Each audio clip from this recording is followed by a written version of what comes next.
Blog Talk Radio. Welcome to the Dark Matters radio show with the Sorceress Cagliastro, blood sorceress, pioneer, and necromancer in the hands of 9, for a discussion on all topics relating to blood sorcery, necromancy, the science of sorcery, and related work of manipulation of energy. Each week, the Sorceress Cagliastro and Chris Rogostrowski will explore topics designed to reveal what cannot be seen. Tonight's topic is sigils, and we'll discuss ways to work with sigils and also our new sigil lab. We also have a special guest joining us for part of the show, Victor Furman.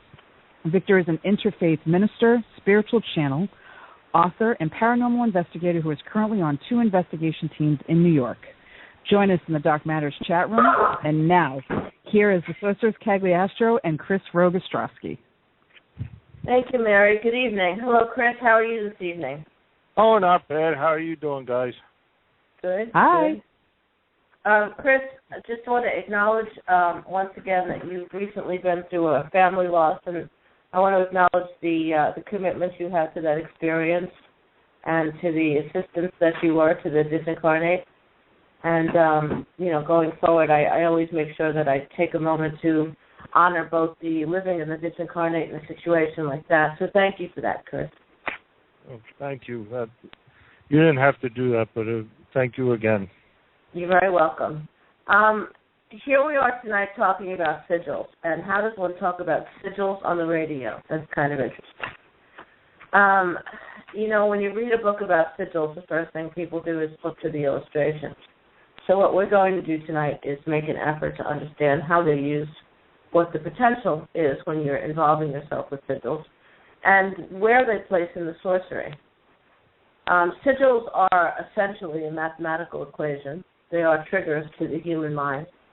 If you draw a sigil and you leave it alone in the dark by itself and nobody sees it, it is not really the same kind of effective as it would be if you draw a sigil and enact it with your own experience of taking it in.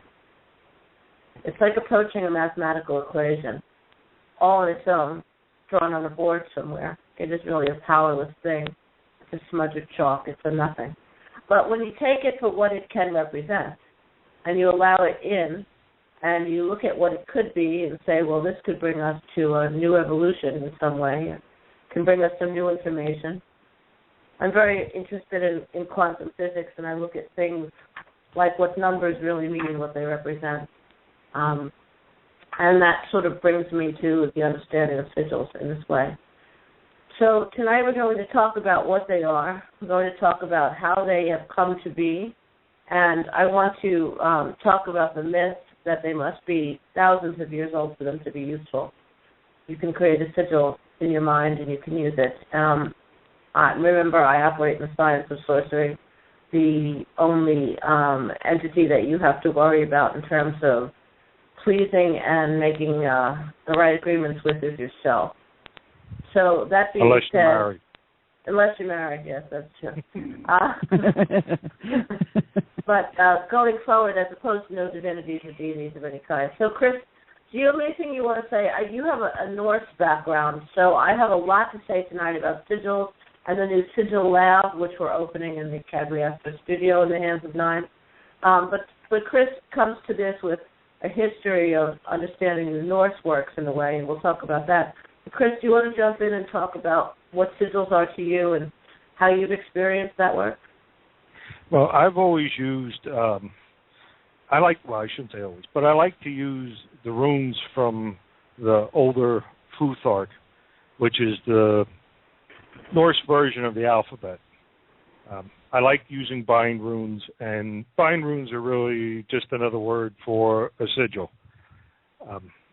I did get exposure to what a sigil is when I picked up a book by Peter J. Carroll in regards to his studies with chaos magic. And I thought, okay, well, I can incorporate what he's saying with this right here, and it makes sense.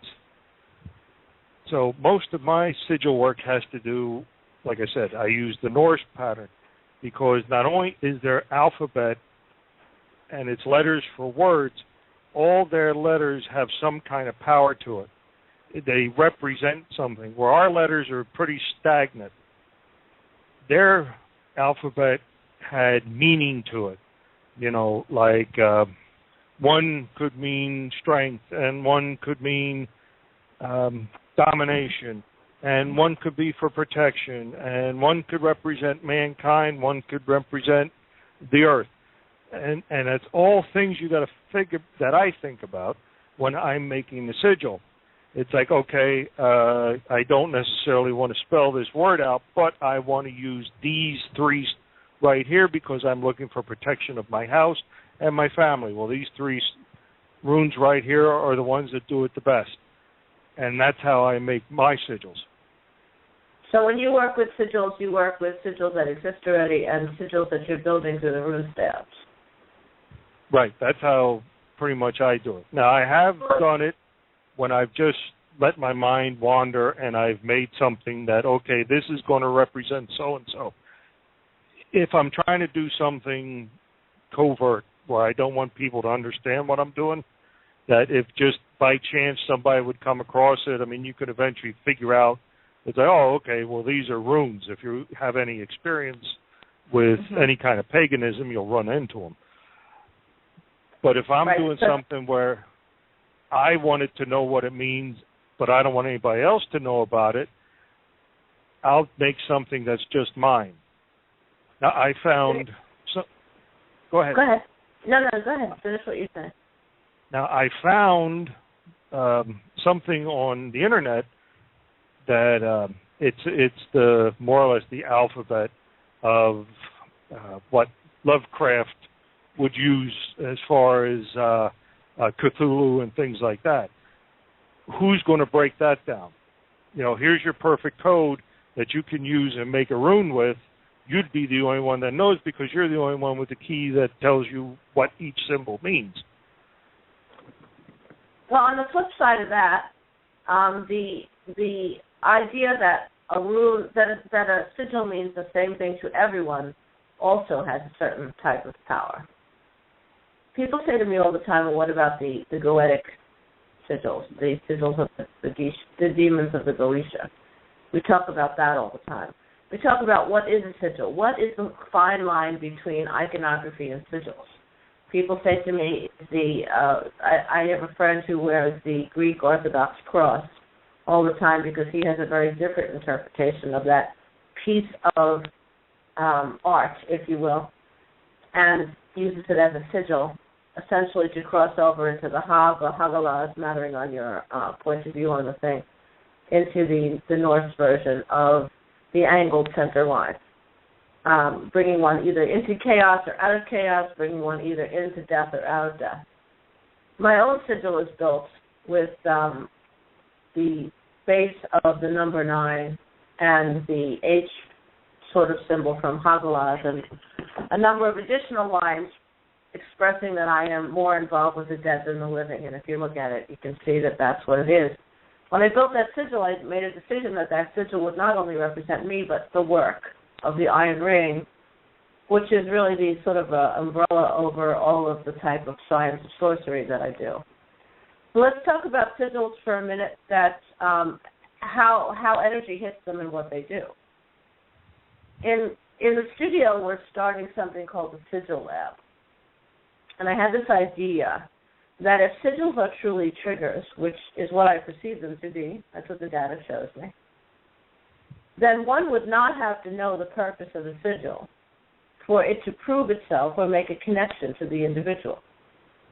So in the Sigil Lab, what we will have is tables lining the side of a fabric-draped hallway, a very beautiful sort of sense of being in the folds of things.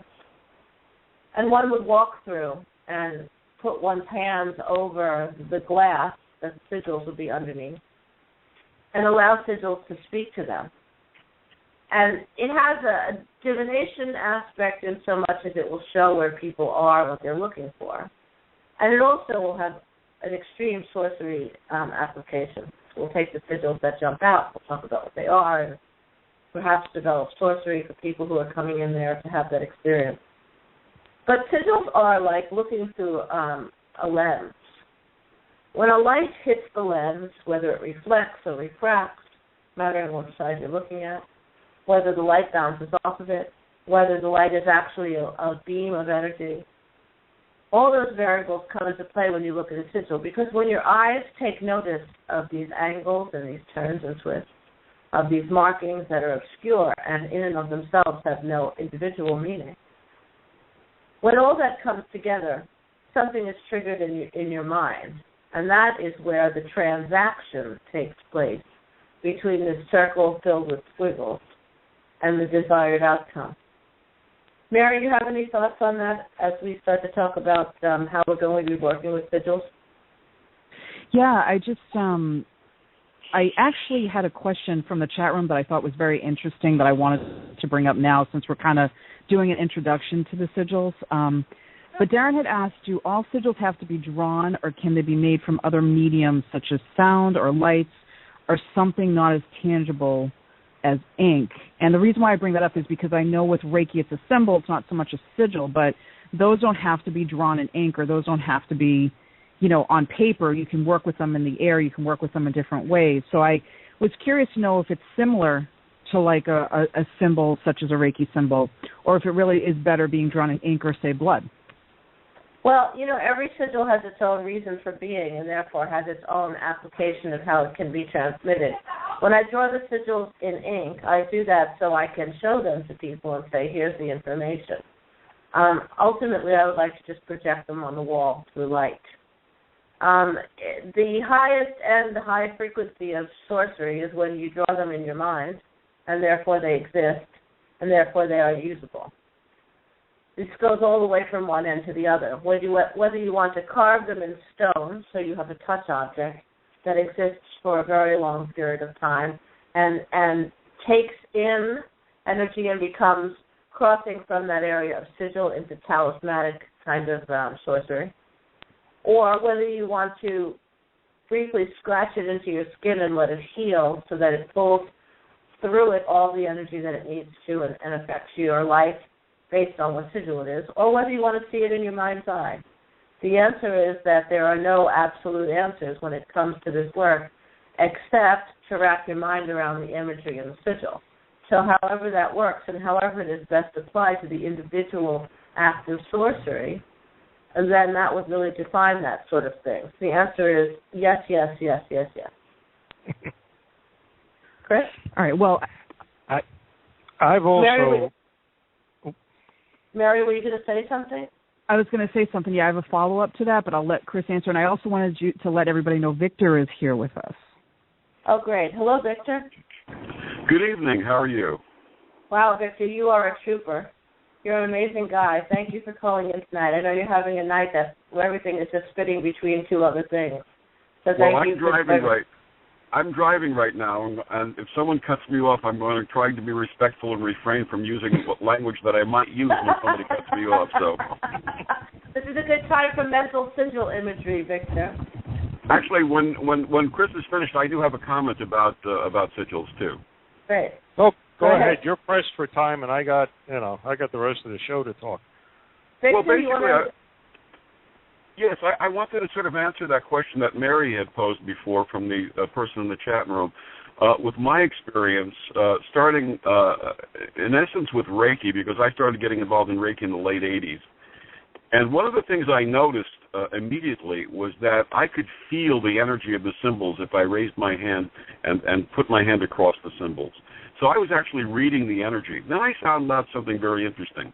If I took Chinese calligraphy, if I took Hebrew calligraphy, if I took any of the ancient languages and ran my hands across them, I felt similar energy. But each one had its own meaning, obviously. There's very subtle differences. But each of those languages, when drawn on paper, and I drew my hand across it, I definitely felt energy coming off of that. So I think there's tremendous power, obviously, in anything that's drawn with intention. I know everybody wants to jump in on that, but Victor, let me just respond to that. First of all, absolutely. And second of all, 1,000 years ago, which isn't really 1,000 years ago, when they started the Kabbalah Center, which became the crazy thing that it is now, the sort of, ersatz celebrity wormhole that it is now. But when they started it was in a little house in Queens. And the birds were actually there, or whatever that's worth. People have their opinion about them one way or the other. But the books were there. They had the Zohar, the Kabbalah, the Sefer Yetzirah, the Sefer Asir. All those books were there.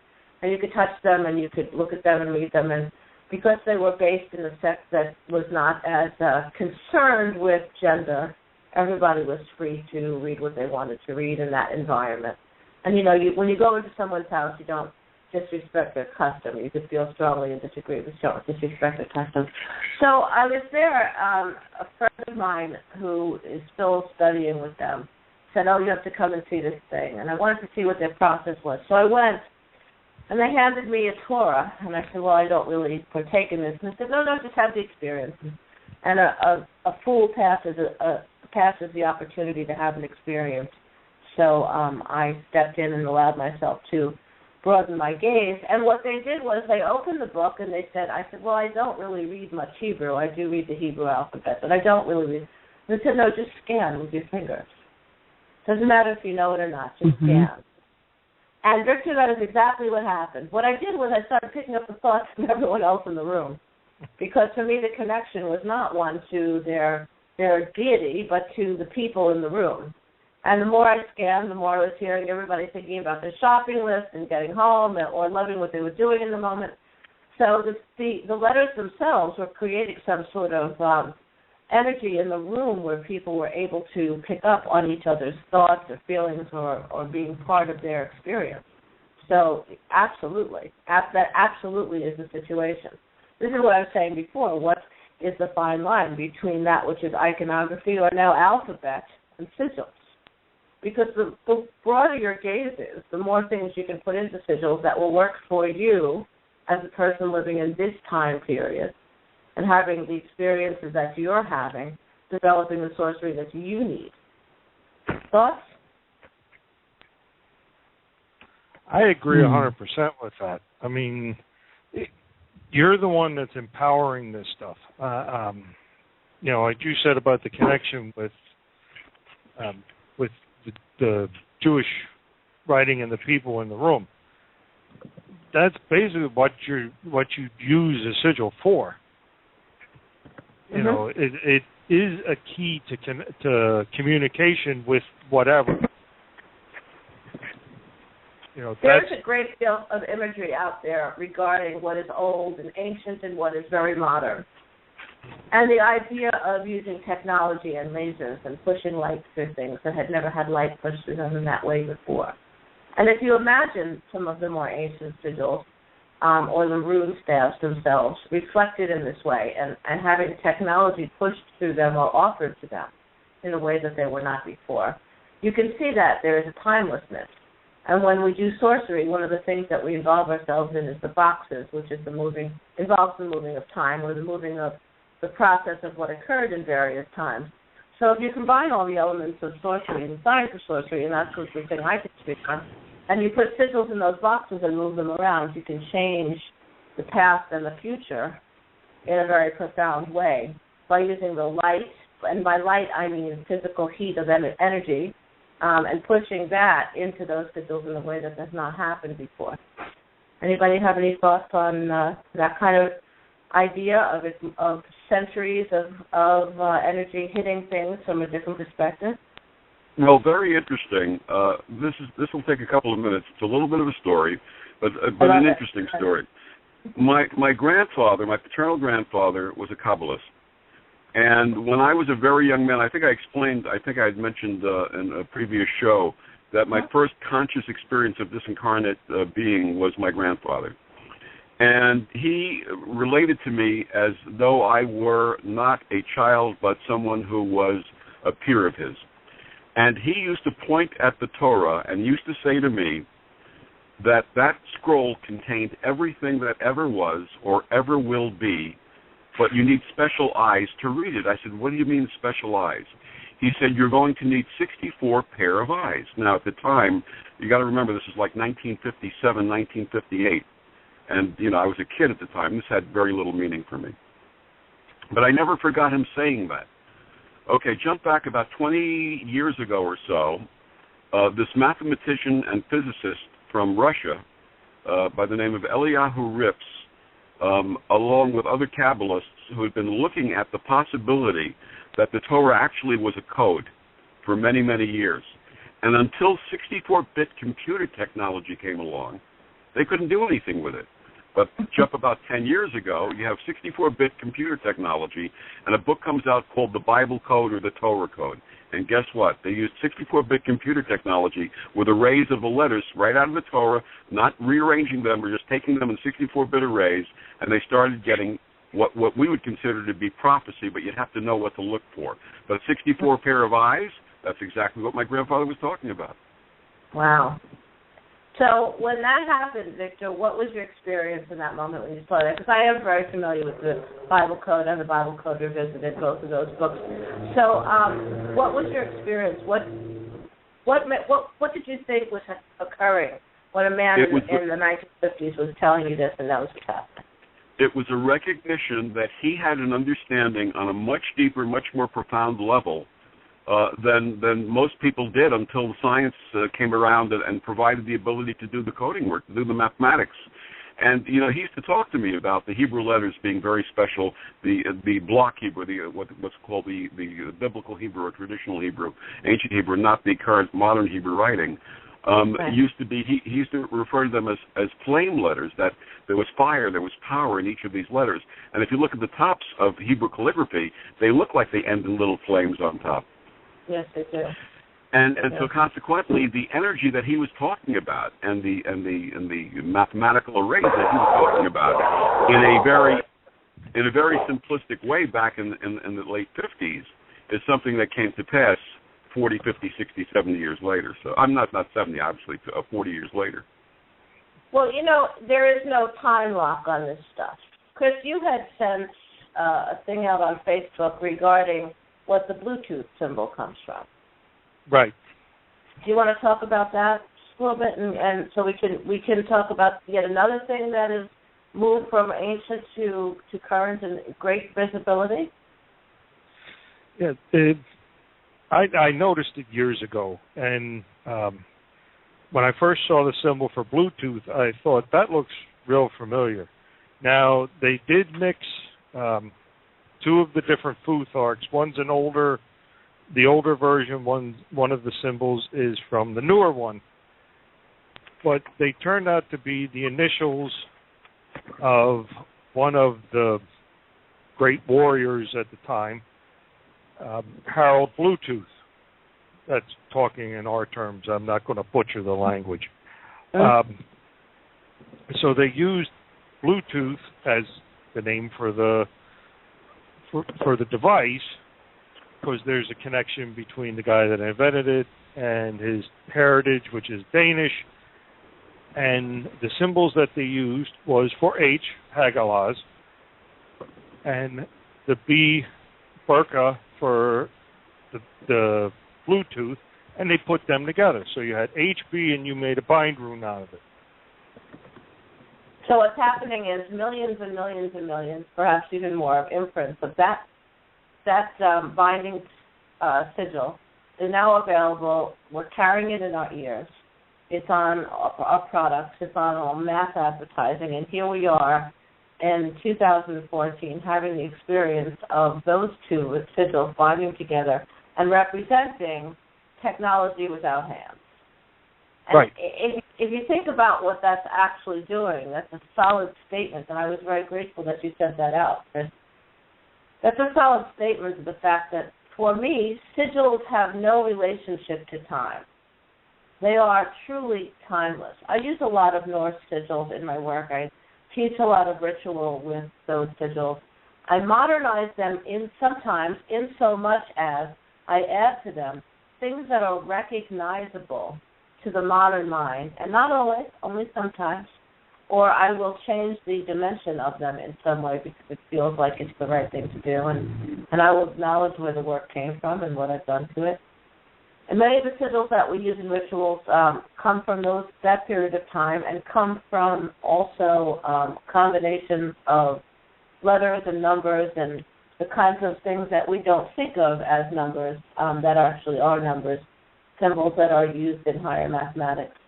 So all these combinations together when you think about them, they seem like some wild, ancient, sort of scary or distant kind of thing, but yet they are so simplistic that a child can draw them. Well, the funny part, go ahead. With the Hagalaz or Hale, whichever Futhark you're using, depends on the name. The one that they used for Bluetooth is also the symbol that we use on all our ambulances for emergency vehicles. Yes. And the funny part is that the esoteric meaning of that rune is crisis or radical change.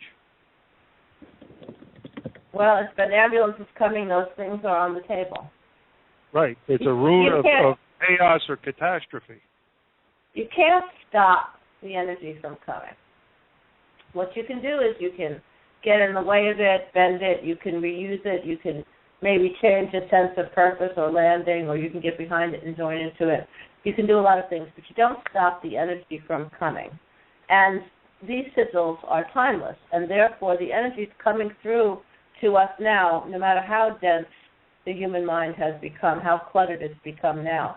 You have to understand when sigils were used thousands of years ago, the idea that you had to create one, it was a process. You couldn't just pick up a marker and scratch on this paper that came preset for you in a pad. People took the time. There was an energy, an involvement in the creation of these symbols, and therefore there was a human involvement in the interaction with the energy from the very moment of thought all the way through the inception of the sigil. Mary, do you have questions in the chat room that you wanted to bring up? We do have a couple. One of them was just a follow-up from what Darren asked earlier about sigils, if you had to necessarily draw them. And he said he's drawn some in the air as well, but he was wondering if there could be sigils for different senses of the body other than sight. And he was thinking the answer was no, because a sigil is an amalgam of shapes, which must be seen even in the mind. And then we got into this great discussion about scent. So I'm interested, Darren's going to be on next week to talk about scents. So I'm interested to see, sigils and scents. But I was just curious to know what you guys thought around, sigils and, if they could be worked within other senses of the body. Well, what about Braille? Let's go to there for a second and then work into scent. Because one can certainly feel a sigil. One can also look at the veins and the arteries on one's body and look at the angles in them and raise a sigil. There's plenty of things that you can do that involve other than just sight. You could certainly feel it. You could feel it in your body in some way. You can allow yourself to feel that it's being drawn on you with an energy. You can feel it as a raised object. You can see it in your mind's eye. And when it comes to scent, what I feel happens is you approach a sigil from the back or the front, and by which I mean by that which already exists, you look at it, you have an experience with it, it is already created, or you've created it, and then you work with it. Or you can use what Darren calls olfactory, what do you call them, olfactory stimulants or olfactory, I think he uses the word stimulants. Stimulants, yeah. And olfactory stimulants. And when you have that experience, because he's created our scent iron, which is beyond genius. I can't even talk about it. You have to experience it to understand what it is. These sort of olfactory stimulants, when you inhale something that is unique or that is highly specialized, your mind goes through an enormous amount of calculations to figure out what it is. When you walk into your house and somebody's cooking steak, you have a pretty good understanding of what it is. You've smelled it a million times, you've had the experience a million times, you've interacted with the scent. And yet, in that level of familiarity, your mind still does calculations to figure out, is it a fire, is it meat, what is it, do I eat it, is it a problem? All these things go on. When you enjoy these kinds of olfactory stimulants, these triggers, then all manner of calculation goes on. The question is, can you get fast enough in your sorcery skill set to grab those out of the air when you enjoy this scent and figure out what happens? I've met people, more so children than adults, who enjoy scents and hear sound, and they translate those as shapes. Sometimes a child will say, that feels like a triangle to me. So those connectors are all there. Those connectors are all live and lit.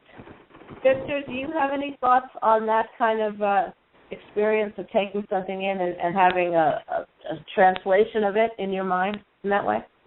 Oh, yeah, absolutely. And it's interesting because there are people who are known as synesthetics, and they actually process the senses differently or have combination senses in processing things.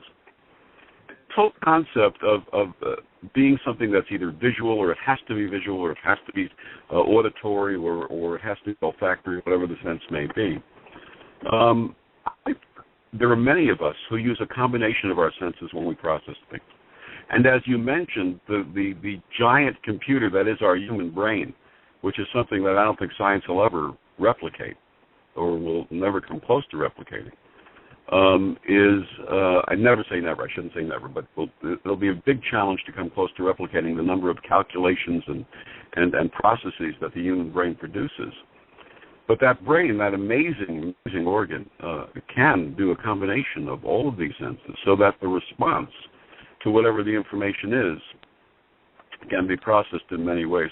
I'm a little bit of an old poetic romantic and a big fan of a group that many people know, older folks like me, the Moody Blues from the 60s and the 70s and the 80s. And they did an album called In Search of the Lost Chord. And the lost chord was the Om. Yay! Okay, Chris. All right. And there's a tone poem, that was done by Graham Edge, who's the drummer of the band, and it sort of addresses this issue. He says, "This garden universe vibrates complete. For some there is a sound so sweet. Vibrations reach on up to become light, and come through gamma and out of the sight. Between the eyes and ears there lie the sounds of color and the light of a sigh. And to hear the sun, what a thing to believe, but it's all around if we could but perceive." So beautiful and so succinct, and it really just expresses exactly what we're talking about. Wow, Victor, you put us in a very mellow place just now. It was groovy. It was very well. Considering I'm driving, that's pretty good. That's very good. Now I'm thinking about the translation from the image to the sense to our thoughts to how we express it in language, which is another entire tier on the thing. Wow, that was amazing. Thank you for that. Victor, only you could bring us to that place tonight, and I really appreciate that. Because what happens sometimes when we talk about sigils or anything specific in sorcery, we sort of get a little clinical, I think, and that was very helpful. Mary, were you just going to say something? Yeah, I know the other night in class we talked a little bit about like that socket. I think it was the electric socket. Yeah. And I know it relates to what we're talking about, so I wanted just to remind you of that. Well, we were talking about just now taking in a sense, for example, and the thousands of calculations that go on in your mind before you really interpret what that is and the speed in which it happens. The other night I was teaching a class on the iron ring, which is really the one of the most important aspects in the method of sorcery that I offer, and sort of all-encompassing, ties it all together. But I was talking to the class at the beginning of the class, and the way that I teach is I start with something crazy and bizarre that makes no sense, and then 2 hours later everyone not only grasps it but knows how to use it. And I was saying when you plug in something into a light socket and it sparks, so there's a little hiss, there's something that is not the norm of what happens when you plug in something into a socket.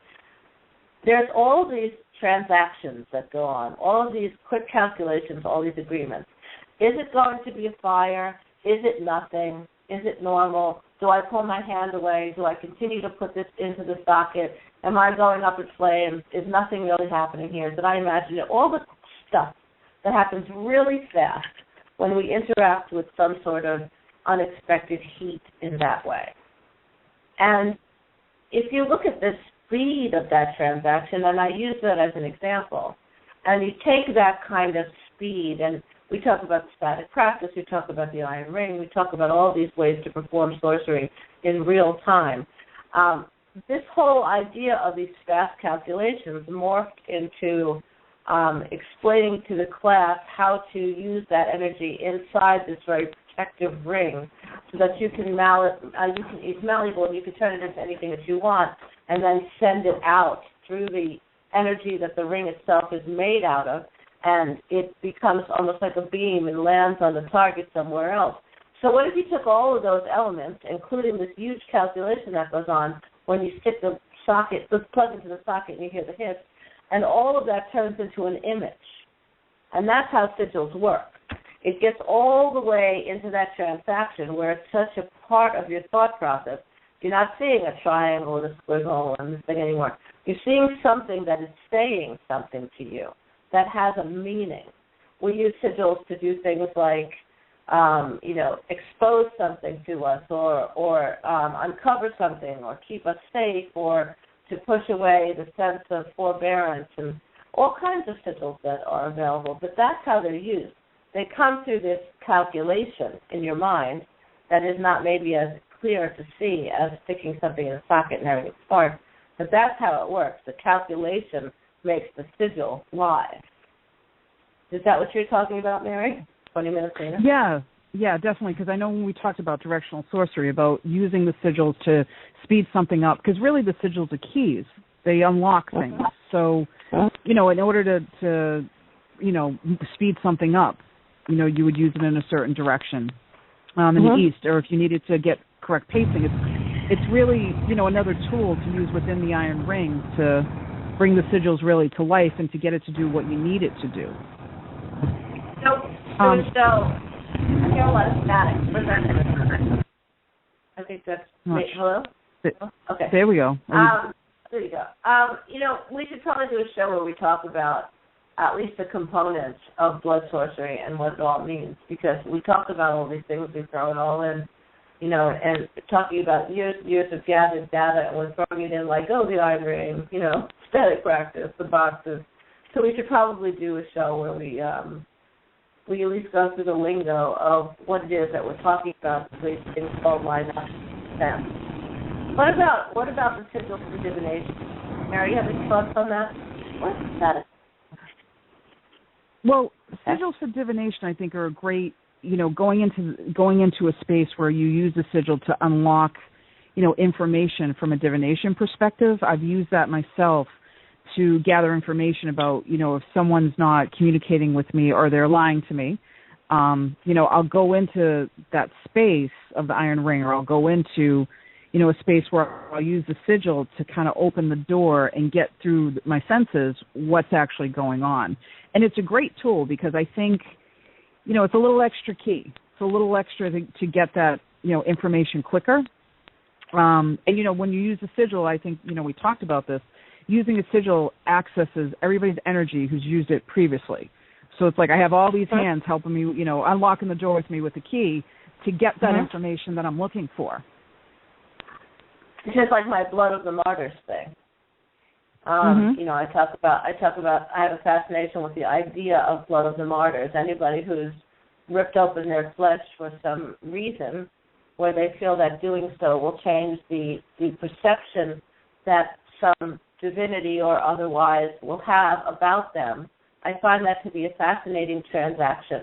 I don't find it to be a factual one, but I find it to be a fascinating one. And if you think about how many people have performed some manner of martyrdom over thousands and thousands of years of the human experience, then you have to understand that that is an enormous pool of energy. And if, for example, you look at things like the most common sort of iconography for religions, the crucifix, the Star of David, these things are sigils. That's really what they are. They're not an individual space. They're not something humanized in that way. They are sigils. They are forms. They are lines that interact. They are shapes. And they cause some sort of experience when you look at them.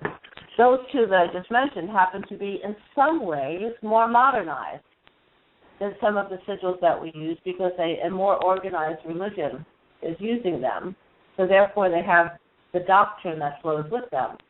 but there is some sense of something that happens when you look at them. I want to talk for a second about the taboo of all sigils, which is the swastika. Now, this is a sigil that has come from a very different culture. It comes from India. It meant a completely different thing to them. But I want to use it because no other symbol has gone from a place of being part of a culture and meaning something else to becoming the most demonized thing in quite the same way. So look what the human mind does with a sigil if you think of the swastika. If you talk to a person who is of Indian descent, and they understand what the original usage was, and I'm not Indian, although my husband is half Indian, I don't wish to speak for the culture about what it means. I have an understanding of what it means, but I don't wish to speak for the culture. But I can tell you that it was a powerful and beautiful thing to them. And then when it was used by the Nazis and turned into this completely different thing and sort of turned on its side a little bit to look different, the human mind says, oh, don't ever use a swastika. It's a scary, horrible thing. But if you talk to people from an Indian culture, it's in all their art. It's to them an essence of beauty. It has a correlation to life in some way. So we have to be very careful about the understanding of imagery and these simple shapes. There's a photograph going around now that one of the military camps, I don't know if it is a part of a barracks or whatnot, is built in the shape. There's 4 pieces to it, and it's built in the shape of a swastika. Everybody's making a huge deal because when you fly over it, you can see this thing, and it's so horrible. But what about the original usage? What about the millions and millions of people who saw a very different thing when they looked at those 4 right angles? Anybody have any thoughts on the transition of sigils in this way? I do, actually. I'm sorry, Chris, go ahead. You go ahead. No, go ahead. Like I said, you're cramped for time. Heinrich Himmler was Hitler's, the head of the SS, and he was charged with finding these, what they considered to be occult symbols that they would apply, basing the fact that they, symbols that were related to the so-called Aryan race, the Aryan myth. And the Aryan myth, going back to ancient India, was about this group of people, fair-skinned people who sailed from somewhere in the Middle East, arrived at the Indian subcontinent and brought the Vedas and brought this knowledge, which there's no established proof of that. But the concept was that all these symbols to the Nazis, to Heinrich Himmler and to his group, were supposed to have tremendous power. And that's what they did. They took things that they believed were symbols of power and used it in their own way and with their own will. So, you can take, the old story is you take fire, you can cook with fire, you can heat your home with fire, you can forge metal with fire, but you can also kill with fire. It's not the tool, it's the way it's used. And the perception therein. That's Absolutely. very important. That's very important. Absolutely. I actually say that about winds to people. People say, someone's sending me bad energy. And I say, well, maybe somebody's focused their energy on you, but it's not good or bad. What they're doing with it is a different thing, but the energy itself, so let's just look at the energy and take it and redirect it somewhere else, and then we can work on the backstory of that. So I agree with you. It's very much about interpretation, about how we see things. If you look at the sigils that are used in rituals, this is a very powerful thing. I think that Mary has a question from the chat room that she wants to bring up, and then I want to talk a little bit about the ritual. Sorry. So the question that came up from Darren, there's a lot of chatter going on in the chat room, but the question that came up was, are there better types of rituals as far as intent that lends itself better towards sigil work as opposed to using an effigy or the boxes or some other type of sorcery tool? Say that whole thing again, Mary, the way Sharon phrased the question. Yep. Are there better types of rituals as far as intent that lends itself better towards sigil work as opposed to using an effigy or the boxes or some other type of sorcery tool? Well, when you deal with effigies, let me just say that first, and that will sort of be the back end of the story, and it makes sense. When you are using effigies in sorcery, you're using an effigy to represent a specific individual in a specific moment in time that has to be changed. For example, if somebody is stalking you and you want to suppress them, or the opposite of that, where you want to make an effigy of someone to do some critical healing through sorcery. So the effigy is the effigy. It just stands for the individual, but it is not exchangeable in any way for a sigil. That's like saying the effigy is the person who answers the phone. You're the person who picks up the phone and makes the call, but the message that goes from your phone to their phone is the sigil. So there's room for sigil work in everything.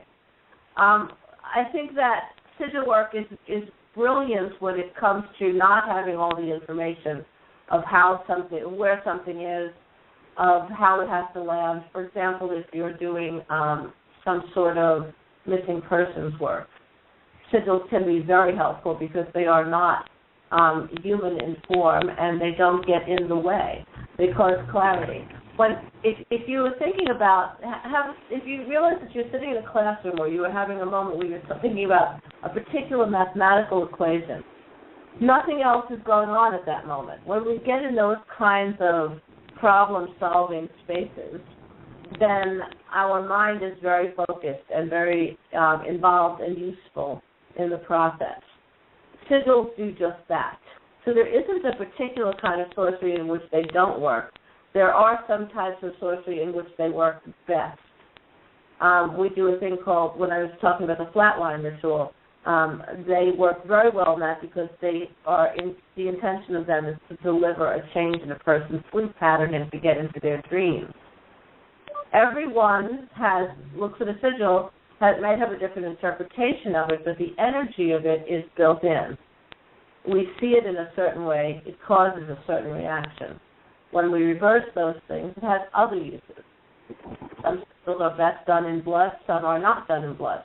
Some are best done in blood because you want your effect on it, or you want to use a sigil on yourself to affect yourself, or you want to use a sigil to bring yourself into a situation. Sigils where you're using them specifically on another person, and the connection from you is not vital to be defined, only vital in usage. And then those are sigils that perhaps you don't use your own elixir on, your own blood on. So there are really no circumstances under which a sigil cannot be found, or the right sigil cannot be found to create the appropriate ritual. And to that point, there are some rituals that require a lot of sigils, or like a sentence in situations where you have 5 or 6 sigils that work in order. I've been recently offering the instruction in a lot of those kinds of rituals where you have maybe 2, 3, 4, sometimes as many as 6 or 7 that you use in a particular progression, which is solving or unsolving or causing a solution or causing some sort of chaos or experience at the other end. I think that's what Darren's asked. Sorceress, I have a question. Sorceress, I have a question, if I may, and this is going to be my last question. I'm going to have to leave you folks, and thank you so much for tolerating my shortness of time tonight. But I have a quick question. I'm very familiar with sigils that are based on the Enochian language that was divinated by Edward D. Can you comment on that? I'm curious as to what your take is on those. You know, sigils are a very personal thing. There are people who are very involved in the Enochian symbols and the alphabet of that, if you will, and what that means. And the people who love that and gravitate towards it seem very touched by it. It seems to be a very emotional version of symbols that go into sigils. There are so many uses for that particular, I like to call it an alphabet, I guess that's what it should be called. And people who work that particular angle or that particular discipline of sigils have a wonderful ability to create language in their sigils. The sigils can be read in a way, which is very interesting, that you don't see in other disciplines. People who use the Hebrew, the alphabets, can do the same thing. So there is definitely a different sense of flow in any kind of sigil work that involves a lightness of language as opposed to And this is my language, the lightness of language, as opposed to the heaviness of... I'm sorry, I'm outside. There's nothing I can do about that.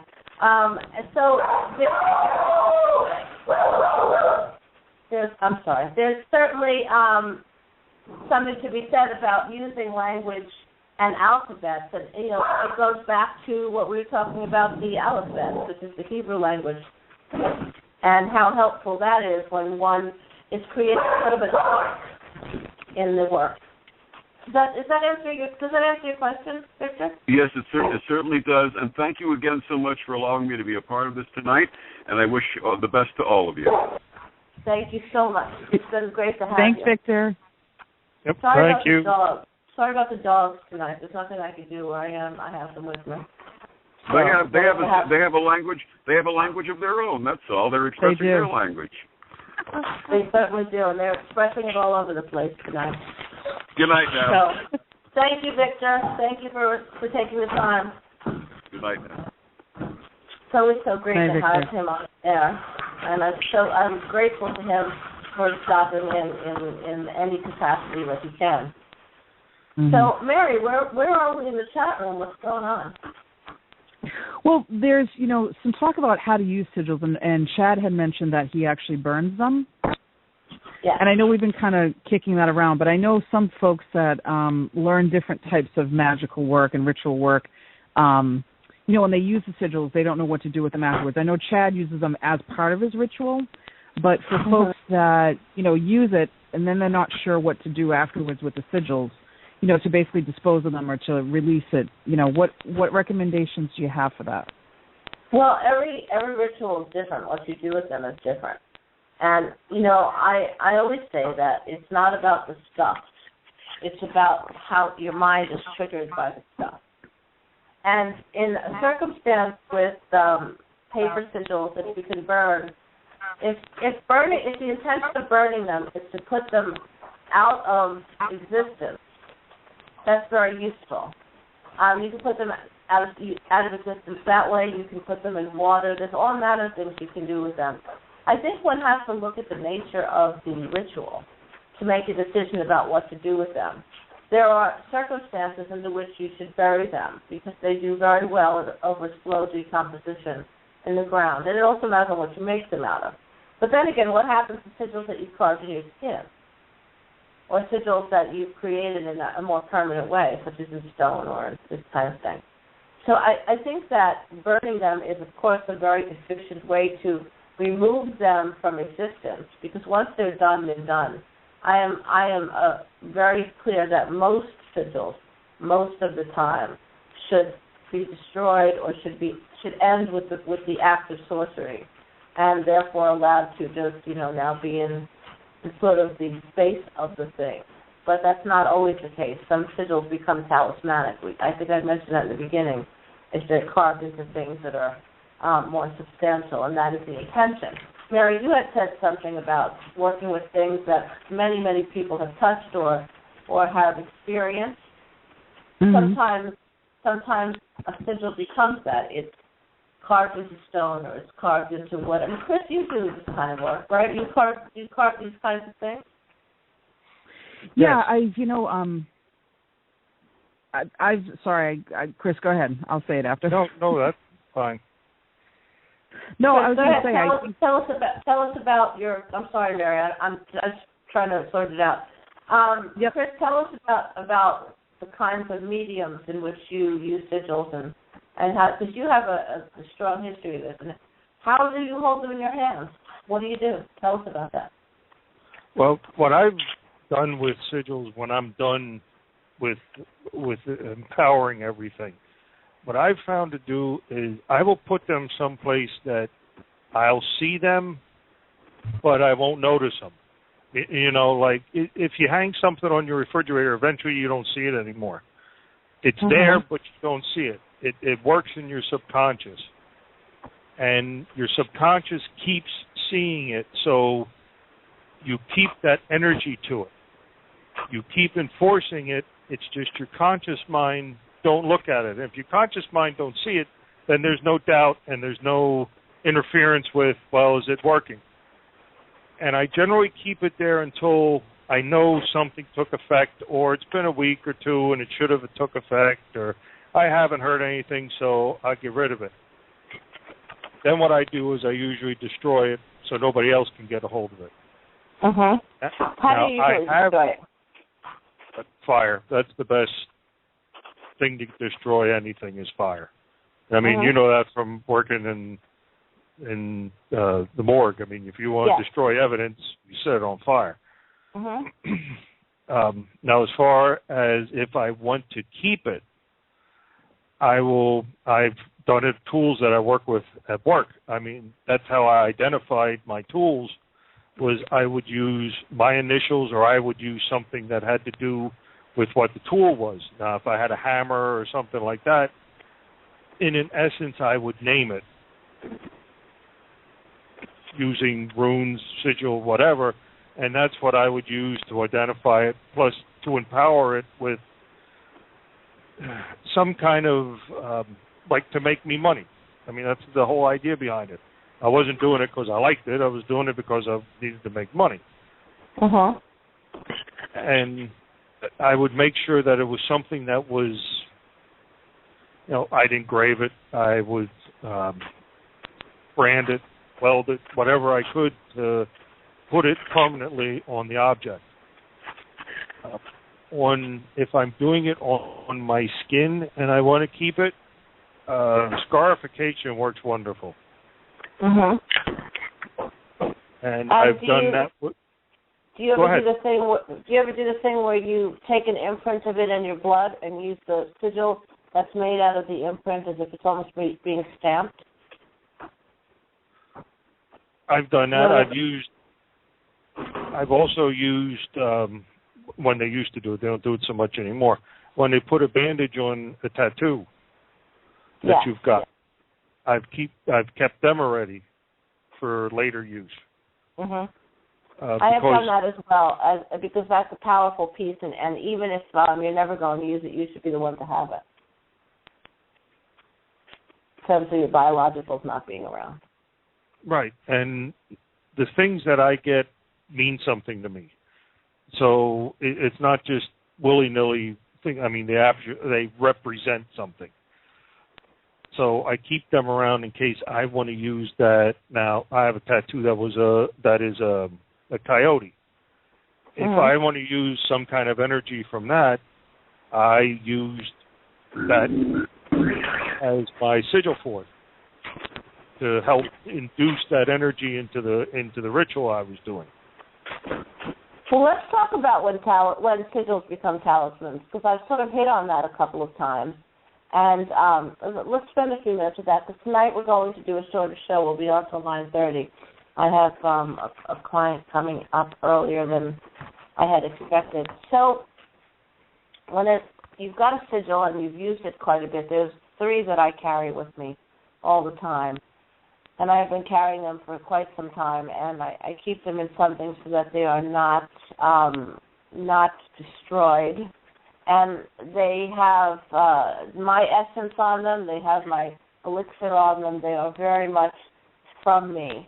And I also have a version of them where I've carved them into my flesh and took the imprint and used that as well. These things are now extraordinary talismans as far as I'm concerned, and some of which I will, leave to make sure that my daughter has, because these are irreplaceable objects.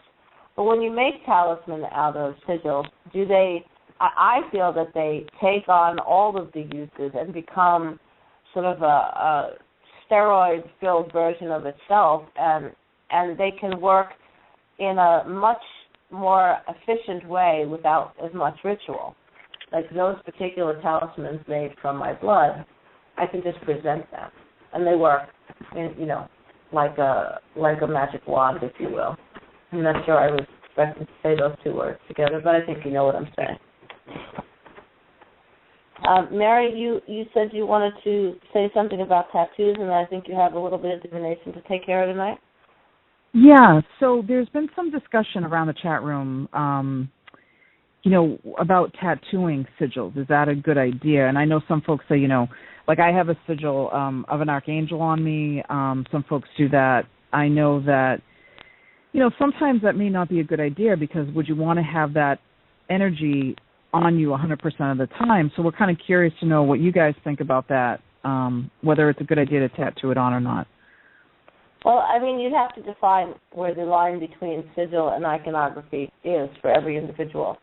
I have my symbol, which is not my sigil, but it is my symbol, which is the torrefaction of silver, tattooed on my left hand. It's on the top of my hand. You can't miss it. It's very beautifully done, but there it is, and it's going to be there forever. And I thought very, very carefully about this and what that particular element meant to me. So is it a sigil? Of course it's a sigil because it is elemental, and therefore it triggers something in my mind, and I see a certain thing or a certain energy when I look at it, so therefore it's a sigil. But it isn't a sigil per se because it's a single element. I do have other letters and things tattooed on that arm, which are private, and I keep those things covered because they are for me. So there's no rule. A sigil is a powerful part of your definition of self, or you feel that it requires, your experience requires to have this in a manner in which it cannot be distorted or a way that you can never, leave home without it per se, then I think it's not a bad thing. But I would say take care with these kinds of things, because if it's a sigil that's just working really well for you right now, spend a great deal of time, years with it before you make that decision. Because a sigil does not lose its power just because you've gotten bored with it. So if you're wearing it on your arm permanently in your skin or your leg or wherever your tattoo is, then you need to think about in 10 years, and I'm not saying this from the point of view of tattoos. I'm a big fan of tattoos, so I'm not saying, hey, think carefully about your tattoos. Everyone should know that. But we're talking specifically about sigil. Think in 10 years, am I going to want to be reminded of the work I did with this sigil? I might have gotten past that. I might not need that anymore. It might become intrusive and in the way. I do a thing occasionally. I have a friend with a tattoo gun, and I will raise the tattoo. I will use the tattoo gun with no ink to create the sigil on my skin, and then it raises, and it leaves a mark for a while, and then it fades away. And this is a very useful thing if you can get yourself a tattoo gun and go ahead and do that, because you do get to live with it imprinted on you for a while, and your body, your chemistry, your life changes because you've had that experience. So even when it's not there any longer, there's some sort of wonderful debris field, if you will, of the experience of having used the sigil in that way. Mary, do you have some divination you want to do tonight? We only have a little bit of time left. Yeah, we have a caller on the line, Karanu, who had sent me a question earlier, so I wanted to bring her on and just go over what she had sent me. So let me bring her on. Let's see. Off hold. Here we go. Karanu, you there? Yes, I'm here. Oh, awesome. All right. So it's just to read your question that you sent me earlier, and then we can discuss a bit. So you had sent me, the question involves a person, two people actually, so we'll call them person one and person two. So person one is someone who's in your life currently. Person two is an old mate. And your question was which one is possible the most likely final mate, because you like both of them, and you're trying to see which one would make sense, as far as, who you would spend more time with and who would be in your life, as a final mate. So, when I tuned into this a little bit earlier, one of the things I got was that the place that you are in your life right now, there is a lot of change and a lot of shifting going on. So it's almost like your foundation is on sand. There's this sense of, not quite having your footing, and just really having to, get your footing first. So the question about which one would be a better final mate, I think, is sort of up in the air right now, because you're still dealing with things from your own perspective. And I think once you do that, and you're going to be looking through a different set of eyes as to which person, if either one of them, because when I look at, I pulled some cards real quick just to see, I don't know if either one of them right now, with the eyes that you're looking through them at, is the one. One of them I feel like you have trust issues with, the first person. there's some trust stuff. Sometimes it's good, sometimes it's not so good. And then person 2, I think, isn't close enough to you. I feel like you're reaching out and they're not reaching back. And, there's a lot of people that say, well, he'd be great for you, and this is a person that would really, I don't know why you guys broke up, that kind of thing, but I still feel like you're reaching out and he's not quite reaching back over to you. So the problem is that both of them aren't necessarily, the right one for you. And from a timing perspective, I think it's more of like, I would say 18 months to 2 years before that person, that final mate comes into your space. It's not like you're not going to date anybody. It's not like you're not going to see anybody, but it's just, the end of the summer, the beginning of the fall, I think is going to be intense. So trying to figure out this thing is you're going to be too busy with other projects, other ideas, other writing. I know you write, so that's not a test of divination or a test of the spirit world. It's more of, really the kind of work that you're going to be doing. This isn't going to be your priority. So I would say enjoy yourself for now. But I think in the long run, neither one of them are going to be the one that's going to capture your heart forever. Thank you, Mary. That was great. And I just want to say something about Mary's divination. She's fearless because it's very easy to say to somebody, well, I see love in your life. I feel that, and that whole subject is not something that I involve myself with in divination or sorcery. But the idea that, Mary will say to you, it's none of these things, and just get right in it and tell you more about where you are than where the subject is really valuable. So thank you for that, Mary. That was great. I just want to jump back into sigils. Do you have anything else you want to add, Mary? No, I just, it's a question that I think comes up a lot about kind of, what's going to happen in life. And I think for us, this could be anything. Should I take this job or that job, or should I do this or that? Consider where we are in that process. What's going on with us? Are we going through changes? Maybe this isn't the time to even ask the question. So it's just a thought, all around for folks. I teach divination, and I wrote the book on divination in terms of the manual for the practitioner. And there's two things that are really important, and this is why I love working with you, Mary, because you're so spot on about these things. It's how the practitioner is sitting in the process, the respect that the practitioner has for the art of the work, and not pandering to anyone, which is what you're so great at. And also the idea that the information is just the information. It doesn't belong to the practitioner. It belongs to the listener, to the client, and you just deliver it without interpretation, which I think is very, very important. And I just want to acknowledge that you're in that process, and that's, what I really like about your work. The idea that one can deal with love and all of that business, I'm choosing me saying all of that business, is not, it's not, people come to me for love, sorcery, and all this sort of thing all the time, in very emotionally desperate situations, and it's just a thing that I don't do. If you're facing 25 to life in federal prison, I'm your girl. I can do the sorcery and make that not happen. If terrible things are happening, I just want to talk for a moment about the kinds of clients that people get in terms of doing this work. I do a lot of readings. I do a lot of consultations, and Mary and I and Chris are not fortune tellers, and I say that in that particular tone because that's a very different thing.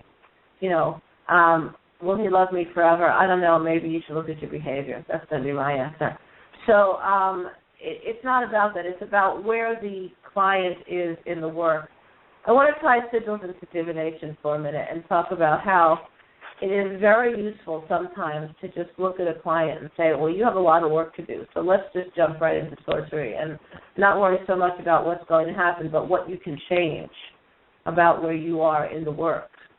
Do you sometimes do that, Mary, and do you get to that place where you just I know that sometimes you send people to me for sorcery and all that kind of thing. So what happens when you feel like what they're coming to you with is just not even relevant in the now? Mary? Mary? Hello? What happened to Mary? I don't know. Okay. I think we lost her. I think we lost Mary. We lost the producer. There you go. There you go, Chris. That happens. I'm sure she'll bring herself back in. I don't know how that works, but she'll bring herself back in. That's not so, go ahead, Chris. You had what we said? No, I said that's not good. No, it's not good, but it's okay. These kinds of things happen. She'll bring herself back in. I don't know what happened. But we're talking tonight about sigils. We're talking about sort of high-frequency sorcery. And it's important to remember that that's where we are tonight, and that is the direction that people came to talk about, and how we use sigils and sorcery. It's so vital. Because you have, and I know that we're actually going to only go to 9:30 tonight. So I want to talk to you about sigils and their connection to the physicality of the planet. Now I know that some of what you do is very interesting and organic and involved in the actual land on which you live, this kind of thing. So tell me about sigils and that. Could you say the last part again? You were really broken up. Oh, sorry. Yeah, we're having a lot of technical problems tonight. I was thinking, the more we talk, you and I mean, you know a lot about root work and hoodoo and this kind of thing. So a lot of what you do when it comes to sigil work is very involved in the actual land on which you're working. So can you talk a bit about that in terms of how sigils play into the kind of earth-based work that you occasionally do? Well, I use sigils a lot. I use it a lot when I make my potions, I call them, because I've found, and especially when I use runes, I can empower stuff with them. And there's another one with Darren's question as far as making them in the air. I do use them, and I trace them basically in the air over the stuff that I'm making. And I use that to empower the whatever it is, the salve, the potion, the tincture, whatever it is that I'm making. I've also used them in some of the healing work that I've used because certain ones do certain things to the body. If I'm trying to make somebody's arm stronger or something, I'd use a certain kind of rune there. And I have people that I've known, I've actually cut them into the skin to make it work. I've used it to cut into the ground already, too, when there's been problems with people not being able to grow anything. Mm-hmm. It's because you can do it that way. Like we've been saying, you use it as a key or a focus point for energy. I mean, you are still doing all the work, but it's just another tool that you can use to empower whatever you're trying to accomplish. Whether it's a talisman or you're using it to help somebody's tree grow or you're trying to make somebody's boo-boo go away. I mean, whatever you're going to use it for, it just helps you focus better. I think it like I said before, it gets you past the part of your mind that puts all self-doubt in there, because that's always been one of our problems. When you first start out, you're always, I don't know if that's going to work. Well, if you have something like that, you more or less bypass that part of your brain. And Chris, it let works. me jump in on that comment, because I never say I don't think that's going to work or is it going to work. I never have that. I make some choices about what I think are going to be part of a ritual that will work, whether it's mathematically or just from the data that I have. I bring it together. If it's not pulling forward like it needs to, I make adjustments. But I never approach the work with that kind of doubt. Maybe that's why I write what I write, and that's how I've gotten to this place in the work. But I've never had that questionable thing in that way. And I just, for a second, I know that we're going to be stopping early tonight, and so I want to talk about the Sigil Lab for a minute, if nobody minds. I want to talk about what someone would expect if they come to the studio and have the experience of the Sigil Lab. And they would be in a private room with the sigils. They would be walking around. They would be having the experience. It would be almost being in some sort of state, setting oneself in a state of knowing that they are in a room with something important and just being. And it would be my job to remind them that they are the focus object. They are the center of the compass.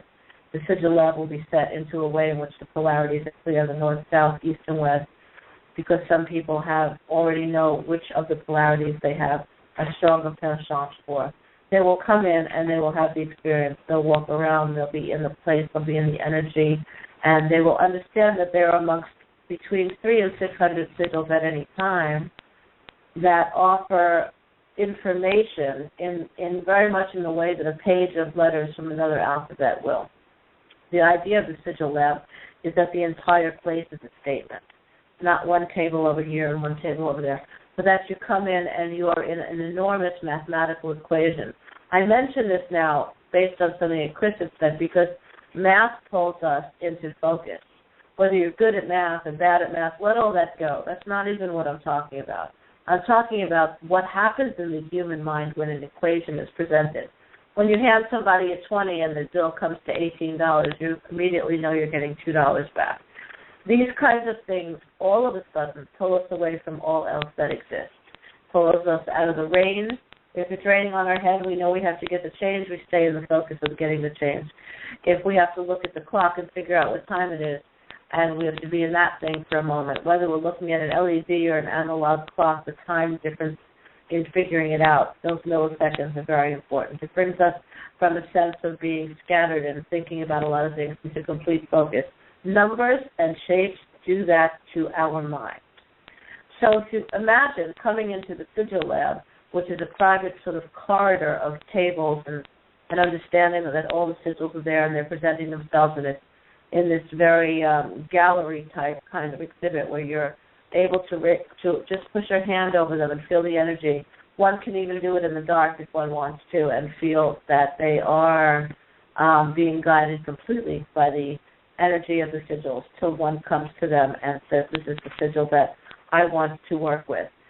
So once that happens, any number of things can occur. If it's a sigil that is of a higher frequency in so much as the work is powerful or complex and is going to require extraordinary ritual, any number of things can happen. They can leave that place with that sigil drawn or painted on some beautiful parchment and be with it and evolve, or, let's go to the other extreme, they can leave with it carved into their skin by me. So there is a very wide chasm of what the Sigil Lab is per se. We will create a situation where people can book time in the Sigil Lab. They can book minutes. They can book 15 minutes. They can book whatever they want. We'll work that out. But they come in and they're with it, and they be with it. And then we'll sit down and we'll have a consultation and discussion about what they've discovered through allowing these enormous impacts of shapes and math and the essence of the history of what those shapes and what those equations mean, come at them and be purely in an exchange with them. That's why the situation is so unique, because they will be in a room with all these sigils and they will have an opportunity to communicate at the real base level, the level lacking chatting and minutia and nonsense and drama, and they're just alone with the stuff, with the energy, with the sigils themselves. Just a one-to-one moment with the energy and the shapes and the math and the focusing of the human mind around that experience. And then as they go through, and maybe more than one sigil talks to them, maybe 5 sigils talk to them, and we talk about what that sentence of sigils means and what's going on with them in that way. This is a very, it can be cathartic, it can be life-altering, it can be a self-introduction to the experience of sorcery. If people want to come and learn sorcery with me, this is a good way to do that, to come in and walk through the sigils and be part of that and understand that they will create sparks for an individual. They will start to see things or feel things that they didn't know they'd see and feel just by looking at these images.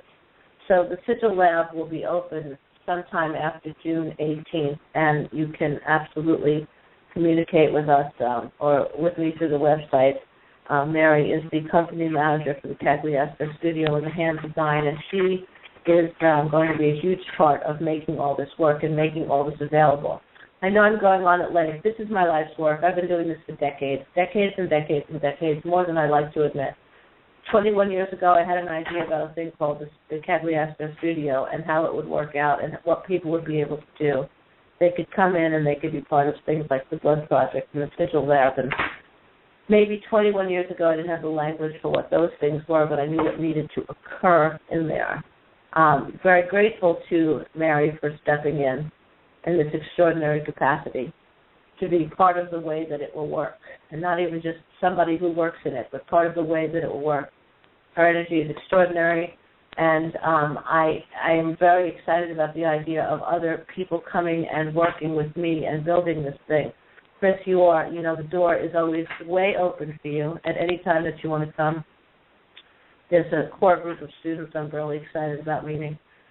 So the point is that the Sigil Lab tonight is the anchor of the conversation, but I want to make it very clear that I've created a situation where people can come to a place and be completely raw in the sorcery and in necromancy and in the working with demons in real time in a safe, and by safe I mean non-judgmental, non-questioning place. And that is the end of my diatribe tonight. Mary, it's 9:21. I'm going to be checking out of the experience soon because I have a client in dire need. So if you want to, Chris, you want to say anything? Anybody have anything else to say other than come to the Sigil Lab and have the experience? Well, I was going to also talk about using the runes as far as healing in the powwow work that I do. A lot of that is based in Christianity, and I don't appreciate that. So it gives me an alternative to hand to somebody as far as, okay, this is what we're going to use, and this means this. So it gives them something to hold on to instead of a cross or pray to this or say 10 Hail Marys, whatever the hell, they think they ought to do. And I think that helps open their mind a little bit too. And it helps the healing process. It kind of lets me in to where I need to be as far as getting them to the point where they'll accept what's going on. Well, Chris, people are going to find out in a minute how to get in touch with each one of us. And you should consider getting in touch with Chris as well, because he comes from a different path on this thing and has a very strong energy, and his work is based in having had many experiences over his life. I think a lot of what Chris does is rule out the nonsense, and that's the beautiful thing. Mary, it's getting close to 9:30. Do you want to say a few words and take us out? And thank you both tonight for joining with me on the air, and thank you to Victor, who is not on the air anymore, but I just want to acknowledge him. Mary, do you want to say anything and take us out? Yeah, the last thing I would say just before we go out is what I said in the chat room was that what makes this different is usually you just get a sigil in a book. This is what the sigil does, and this is how you can use it. This is actually an interactive experience for folks to really find the sigil that speaks to them and then actually get some guidance on the best way to use it. So that's what really makes it different. So I'm excited that the lab's going to be opening and that folks can come visit the studio. So, and I'm really excited to be company manager. So if folks have questions, they can reach out to any one of us. But I'm going to let folks know what our next week topic is and how to reach us. How does that sound? Great, do it. Thanks. Sounds good. Thanks for joining us for this week's edition of the Dark Matters radio show with the Sorceress Cagliastro. To reach the Sorceress, you can find her at her website at cagliastrotheironring.com. Chris Rogue Ostrowski can be reached at his email address at hellsrogue, HELSROGUE, @gmail.com. Me, Shotgun Mary, can be reached at my email address, theshotgunmary@gmail.com. And you can reach our special guest, Victor Furman, at his fan page on Facebook, Victor the Voice Furman. Please follow us on Facebook at the Dark Matters Radio Show page. It's the Dark Matters Radio Show with the Sorceress Cagliastro. And join us next week when our topic will be scents, and we'll be joined by Master Perfumer Darren Allen. Thank you, everyone. Thank you, Mary. Good night. Good night, Chris. Good night. Good night, everyone.